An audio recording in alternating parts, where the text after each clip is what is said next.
Okay, I am going to sit tight just for a little bit, just to let Instagram kick in, and it looks like we are live there now.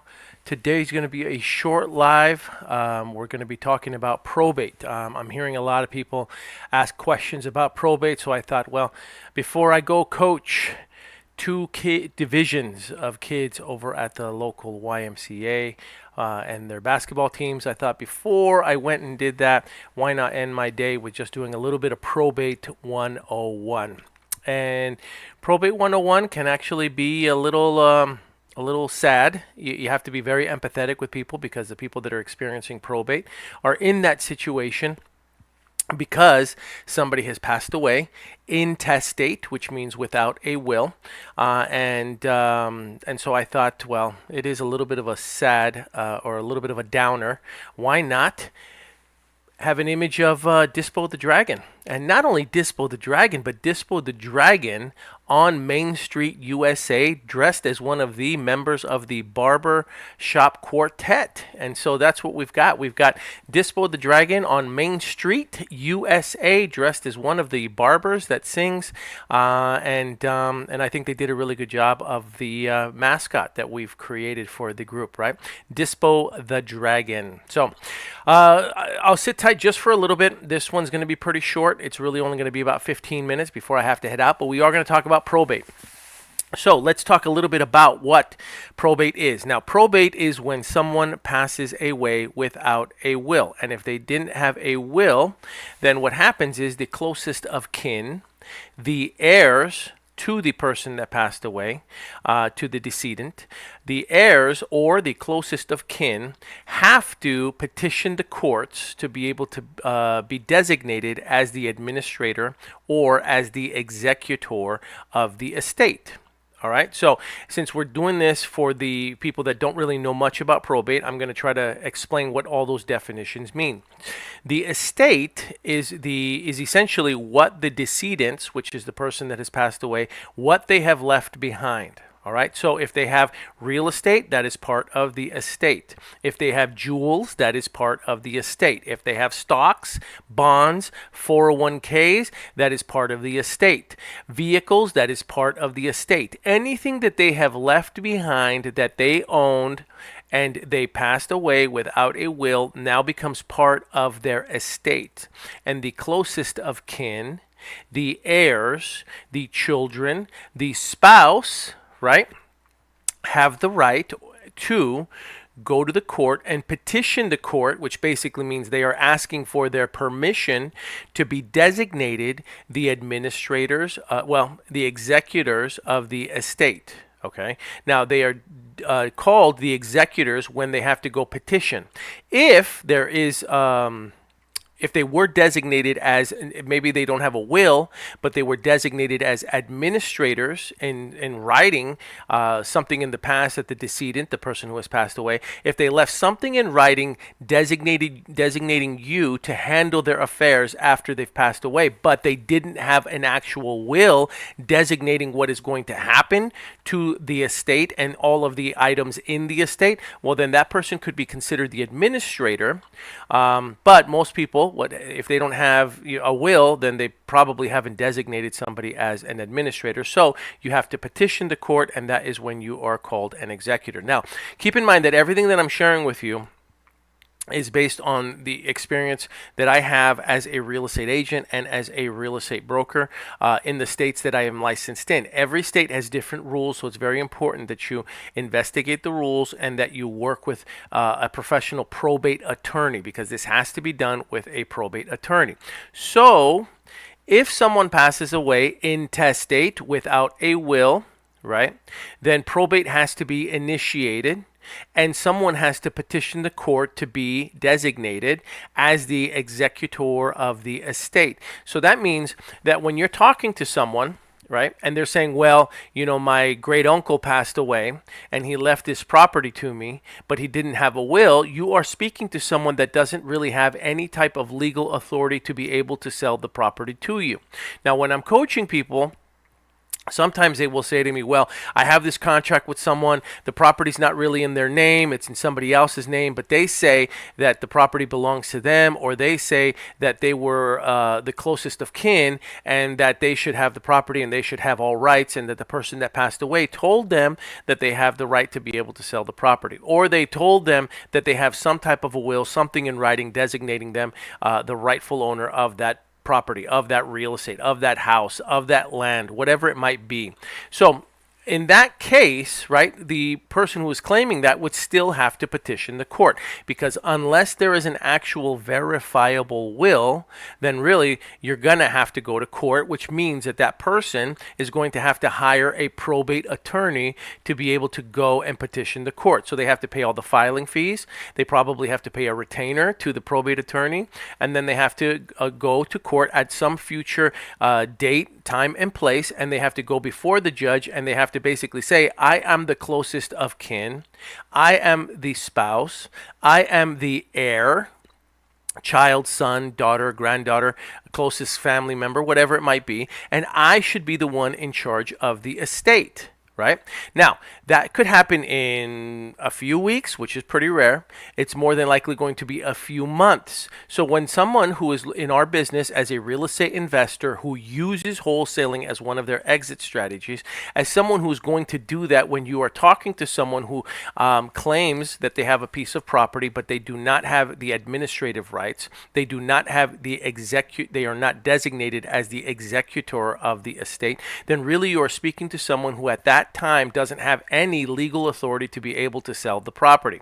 So for anyone who's thinking about, well, I'll just get them under contract and then we can wait and see what happens, that really won't hold water, and you won't have any type of legal authorization or legal capacity to be able to close that transaction until that person petitions the court through a probate attorney and goes and gets the administrative and the executor rights. Now, when they do that, that could be months away. So this is the thing.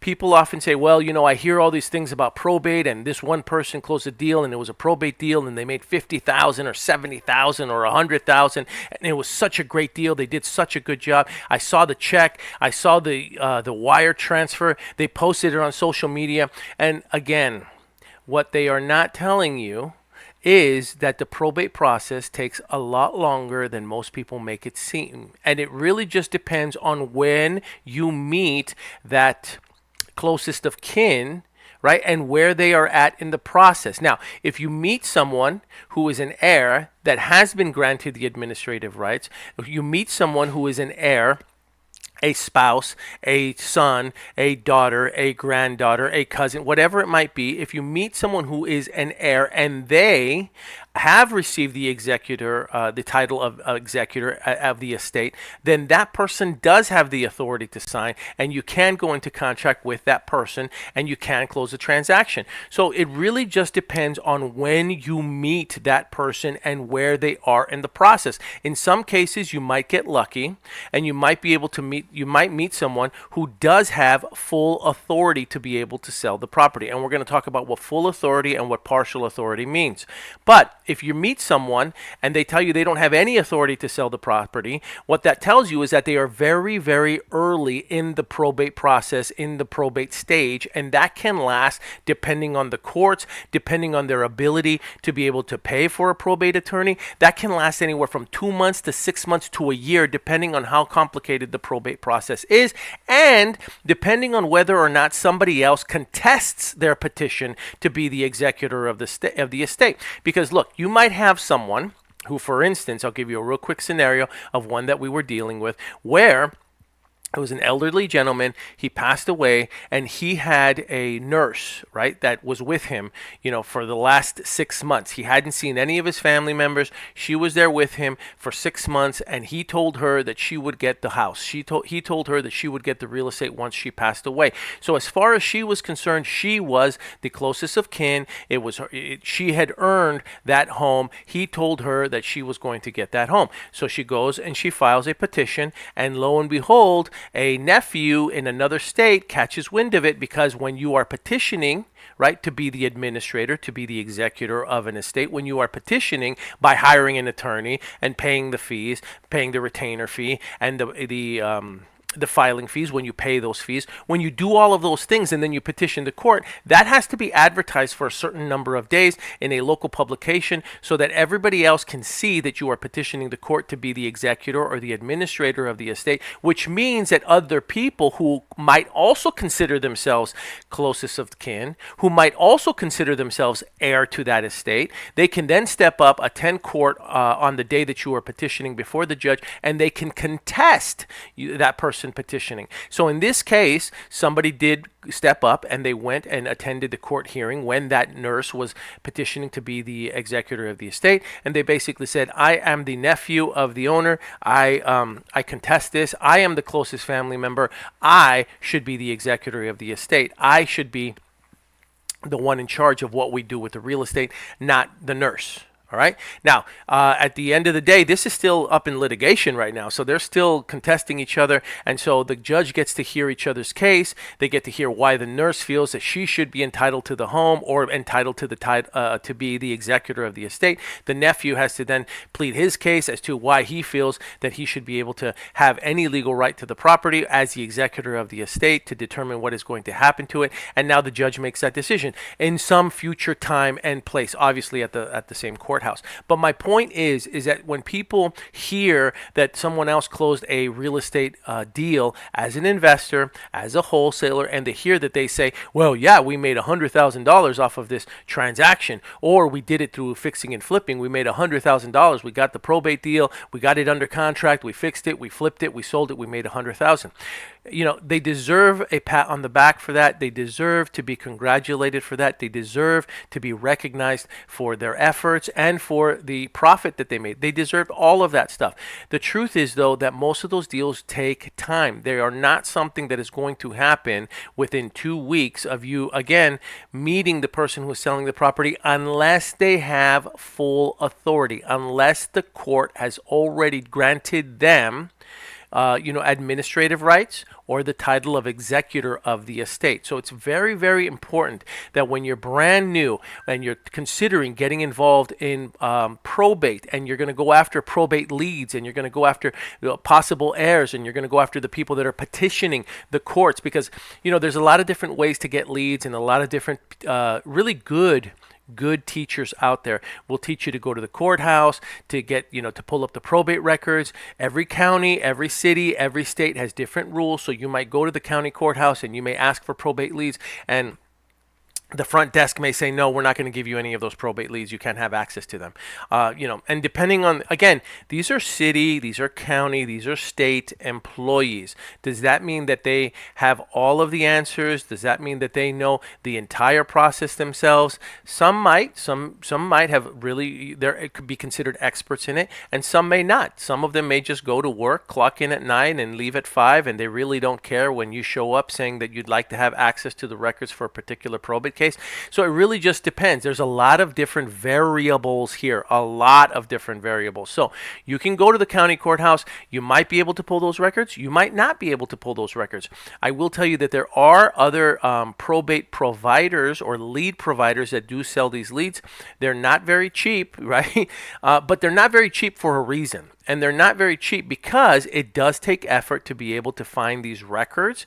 It does take effort for you to go down to the city, to the county, to the state hall, courthouse, and to be able to pull these records, assuming that they're even going to give them to you. So in many cases, a lot of the people that go down there, what ends up happening is they end up getting frustrated because nobody at the clerk's office is willing to help them and provide them with those leads. So that's where you fill in the gap with these lead providers that sell the probate leads. Hey, Google, cancel.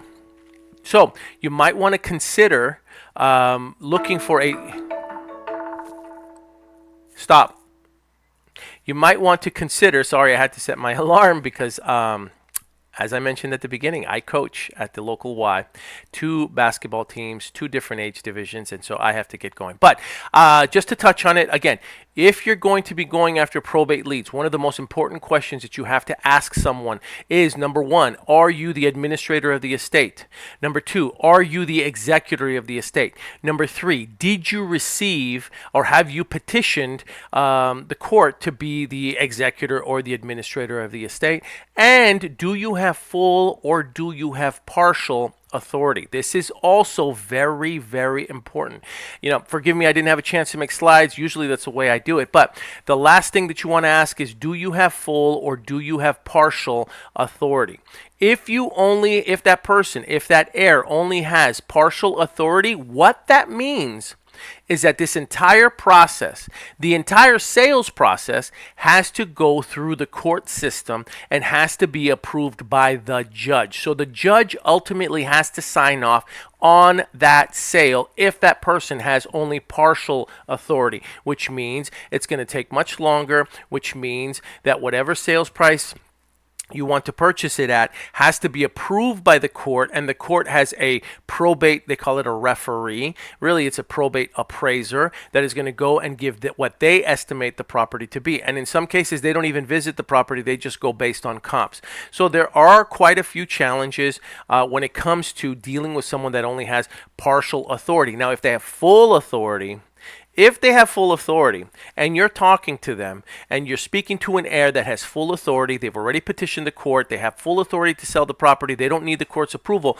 In that case, you can deal directly with that person. You can make them an offer, they can sign off on that offer, and then you can sell the property. A probate attorney would still need to be involved in this entire process. In most states, if not all, I believe a probate attorney is required to be involved in the entire process. So you also have to be prepared that you're going to have to, your purchase agreement is going to be reviewed by the probate attorney. Your purchase price is going to be reviewed by a probate attorney. So this is all part of the process. Does that mean that you can't get what would be considered fair market value for the property based on what your intent is? In other words, you're still an investor, so you still want to pay an investor's price for it. Does that mean that just because a probate attorney is going to look at it, that you can't get an investor's price on it? No, that's not what that means. That just means that you're going to have to be able to justify to the probate attorney why you should be able to get it at that price if you're going to be making the purchase. Now, if you are going to be purchasing it and you decide, okay, look, I like it, but this one's not for me, I want to assign it to somebody else for a profit, I want to wholesale this deal, again, you're going to need to get the attorney on board. You're going to need to be able to explain to them what your exit strategy is so that everybody understands what it is that you are doing. Or the cleanest way to do it would just be to do a double close, right? You close on the transaction and then you immediately start marketing it thereafter. That would probably be the best way, especially if you're dealing with a probate process or a probate attorney or an heir who is an administrator and an executor of the estate. So tonight was supposed to be really, really light. It wasn't supposed to be too intense. Again, the reason that I chose Dispo the Dragon standing on Main Street, USA is because discussing probate sometimes can be a little bit of a downer. You have to be empathetic. You have to be aware that the only reason you're having a conversation with somebody about them selling that piece of property is because somebody passed away. They passed away, and they passed away without a will, and so now that person is left to put the pieces of this puzzle back together, and they're going to have to either petition the court to become the executor of the estate, and they're going to have to petition to either get full authority or partial authority so that they can sell the property with a probate attorney to somebody just like you.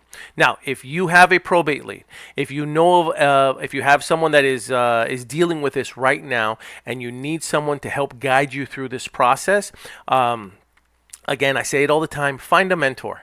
Right? Find a mentor that's going to be able to walk you through this process, who has done this with other probate deals. Don't just think that you can find any other real estate investor who's just going to buy a fix and flip, who has not gone through this process, who does not know how this process works. You want to find a mentor that understands this. If you are looking for a mentor, you can visit start.dispodragons.com, start.dispodragons.com. We have a profit sharing mentorship. It is ridiculous ridiculously inexpensive, and you can get involved. And what will happen is you will have a mentor assigned to you, a closer on call, who will help you with your leads, who will help you with your contracts, who will help you negotiate the price, who will help you close the deal, who will help you find the buyers, who will help you walk you through this probate process, and you get paid. You get paid, the mentor gets paid, everybody gets a percentage of the profits, everybody's happy, everybody wins. It's a great profit sharing mentorship program. Visit start.dispodragons.com. Double dialed on live. That's funny. Anyway, okay. Have a great night, you guys. I hope this helped. Again, I'll probably be doing a more in-depth training in the future, but at least you got just a brief overview on Probate 101. Talk soon.